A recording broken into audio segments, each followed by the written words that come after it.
sort of, I have just no qualifications, no proof, or very little knowledge of muscle growth or muscle building and hypertrophy and bodybuilding as a whole, but it might be interesting. So typically I run a push-pull legs, but running just one leg day a week, which might not be, optimal, but that's what I do. And I'll run, so a push day would be typically a flat barbell or dumbbell. I tend to do barbell press, then a incline press. I find that my shoulders feel quite a bit better after doing, like if I go straight into incline press, my shoulders get a bit cranky, but if I do flat press first, then my shoulders feel a lot better. So then I'll do, basically my push and pull days, I usually split it up into two main movements for the larger muscle group, so chest or back. A lot of muscles in back, but so we get the idea.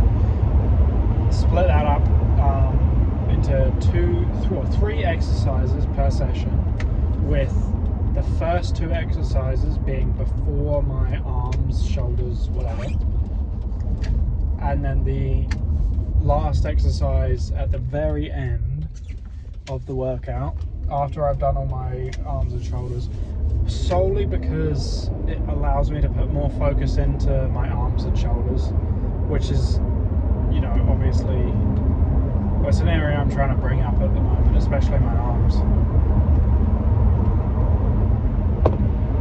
And so that's typically the structure of my push and pull days. Leg days obviously a bit different. Push day, so those two movements, then triceps, I do 2 or 3 sets of push downs, then I do 2 sets of an overhead movement. It doesn't really, I don't care which one. Usually, sometimes I do skull crushers, sometimes I do standing cable overhead press, whatever. Then I'll do shoulders. I do, for my side delts, I don't do any direct front delt movements. I don't find it really necessary for me. And so I'll do 2 sets of cable laterals, and then I'll do 2 sets of dumbbell, just because sometimes I like to have, an exercise hardest at the lengthened position, and then an exercise hardest to the contracted position. So just to sort of, why not?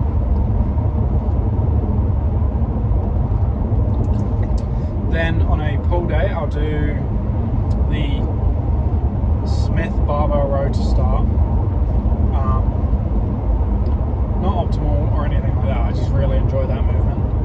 And Smith machine just for some stability. Then I'll do a vertical pull down. Typically I do close grip. Wide grip just doesn't feel quite right for me for some reason. Then I'll do a vertical pull. I recently switched up from doing, I'll do biceps. So after the vertical pull down, I'll do biceps 2 to 3 sets. Recently I've been doing preacher curl, 2 to 3 sets of preacher curl and 2 sets of Bayesian curl. I enjoy both of those movements. And sometimes 1 set of hammer curls. I've been adding that in recently, since it's very minimally fatiguing and just good to get a bit of volume for the brachioradialis, I think it's called.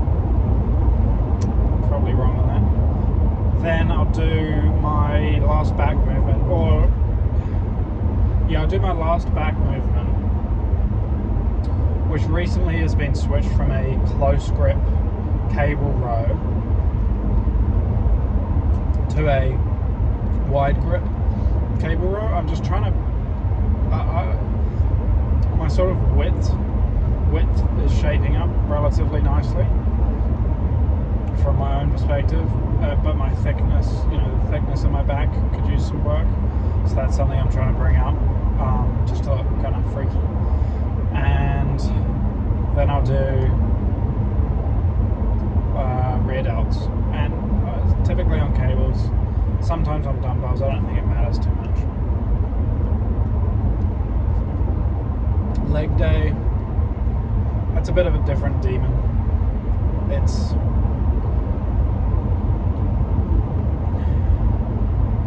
I should make a note for my bicep training. I don't do it so much. Well, it's sort of done in my triceps, but in most of my training, I try to have, aside from my chest and back movements, I try to have a movement hardest at the contracted position, hardest at the lengthened position, and just for a bit of, I guess, variety. It's not really science based, I guess, but it's just what I do.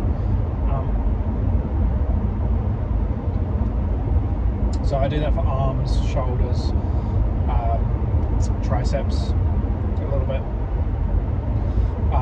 It's kind of hard to do for triceps, but yeah. Anyway, the leg day, start off with squats usually.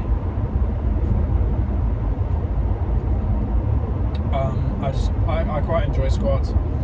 I find the full depth squats to be really good for my mobility. Then I'll do either barbell or dumbbell RDLs. I find barbell a bit easier because the dumbbells, you just have to go up so heavy, and it's just like, oh, I don't want to carry those all the way, minimizing fatigue and all that. Then I'll do, I typically follow I'll do one quad movement and one hamstring movement, and keep those, alternate between the two, so my legs have time to recover before the next, quads have time to recover and hamstrings have time to recover. Then I'll do some other kind of quad focused exercise. It can be something I've been wanting to try is some really deep lunges, just kind of for mobility. Then what else do I do? But I've done hack squats, sissy squats on the hack squat machine are really nice, like a sort of Tom Platz. I quite enjoy those, but I don't use much weight at all on them. It's very you don't want to push yourself on that too hard with the weight.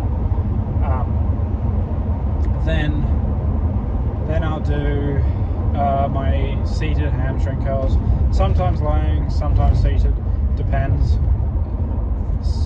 If the seated curl is taken, then I'll do laying, but it depends. And then I'll do leg extensions, and typically my leg days are quite I tend to do quite high intensity on them. I'll do last set or both sets of leg extensions to failure, and a drop set on the last. I typically take everything to failure, sort of technique failure. If it's a machine, I might, it's kind of hard to do technique failure. But I like taking everything to failure, and typically I work in a 5 to 8 rep range. I just prefer that. And I think that is everything.